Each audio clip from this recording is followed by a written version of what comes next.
All right, this is the vertical traction machine. That's what we're seeing here. Okay, now we got two handles up here.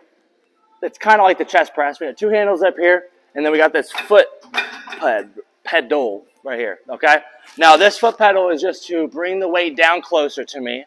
Now, unlike the chest press, I don't really think you need to do this unless you just aren't tall enough to grab this. That'd be the only reason why I would think you need to use this, because you want this stretch. I want this as high as possible so I can stretch. But I also have really long arms, so maybe I'll lower it down like this.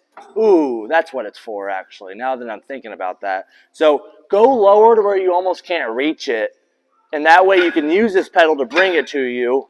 And that way, whenever you let go, you have extra room at the top. Yeah, that's how I would definitely set this up. Sorry, I haven't been able to use machines like this for about 2 years. So this is a lat machine, okay?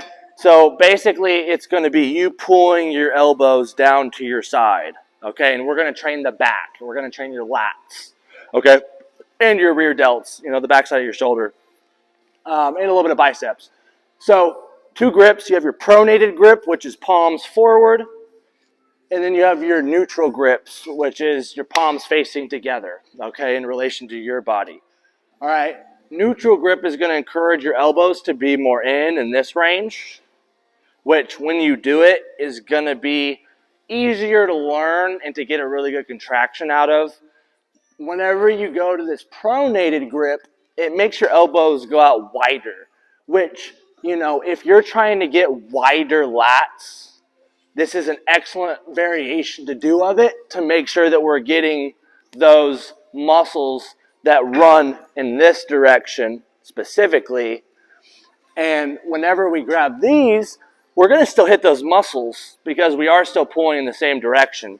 But because my elbow is at a slightly different angle, I'm going to bias certain muscle fibers in my back that are slightly different than grabbing this handle. It really isn't that large of a difference, but it does make a difference in how it feels. So find what works best for you. I find that beginners do well with these handles, and then the more comfortable you get, obviously, you can play around with this. It's not like it's dangerous or anything like that. Don't be scared of it. But like if this is my first time using the machine, I'd probably do about a month of this grip, and I would do another month of this, and then I would kind of just start navigating. And to add to all that, you can also do single arm versions, I believe, with this machine.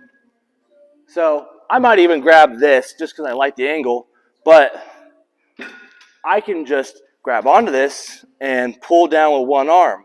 All right, again, doing these one arm movements or unilateral movements allows me to focus and prioritize one side at a time, and essentially it's going to give me a chance to avoid any imbalances to occur, because a guy like me, I tore something in my shoulder years back, more than once.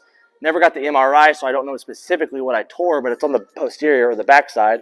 But my left rows and movements feel different than my right side, so I've had to do a lot of single arm movements to make sure that my injury recovers and rehabs. It's done amazing, but I essentially want it to be just as strong and just as efficient as my right side. But it takes you specifically spending time doing the one arm movement so you can practice on that side. And then when you go back to the two arm motions, doing them together, you kind of have them brought up to the same level, okay? So that is your vertical traction or lat pull down machine.